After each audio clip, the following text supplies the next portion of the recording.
saya amati setiap harinya itu, kayak kebahagiaan itu muncul kalau kita itu berharapnya sama Allah ya. Misalnya melakukan sesuatu itu lillahi ta'ala itu akan tumbuh kebahagiaan ya.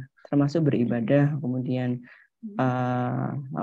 mengerjakan aktivitas-aktivitas yang lain. Kalau itu diniatkan karena Allah atau hanya berharap ridho Allah, itu akan endingnya adalah bahagia.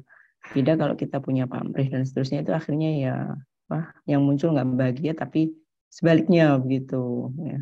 Gimana untuk agar niat kita ini selalu lurus dan sehingga kebahagiaan itu akan muncul dalam setiap aktivitas kita gitu. Ini tipsnya bagaimana? Masya Allah Bu Fitri ya. Ini yang paling berat Bu. Jadi kalau ilmu ikhlas itu bisa dipelajari dalam satu pertemuan, sama dengan sabar dan syukur tadi ya. Tapi implementasinya itu butuh sepanjang waktu untuk belajar terus ya. Paling sulit dalam hidup itu kan ikhlas ya.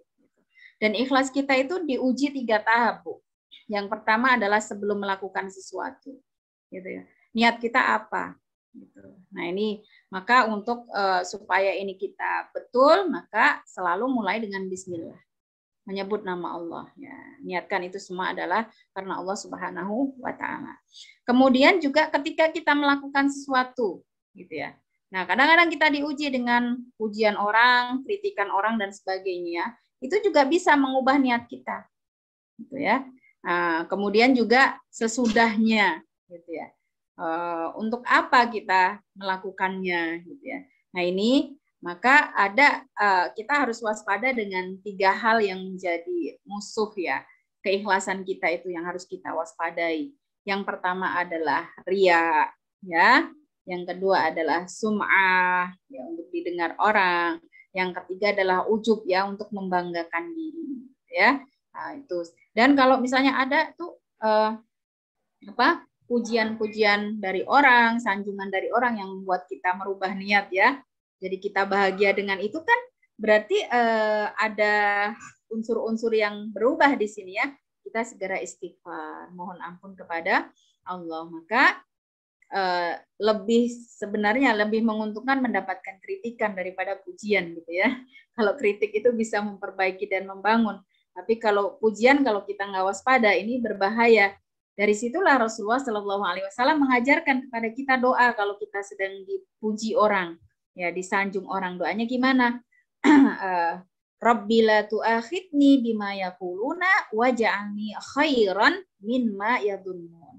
Ya Allah, jangan sampai perkataan manusia, pujian manusia atau mungkin nauzubillah celaan dari manusia itu menjadikan saya mendapatkan impas dosanya gitu ya.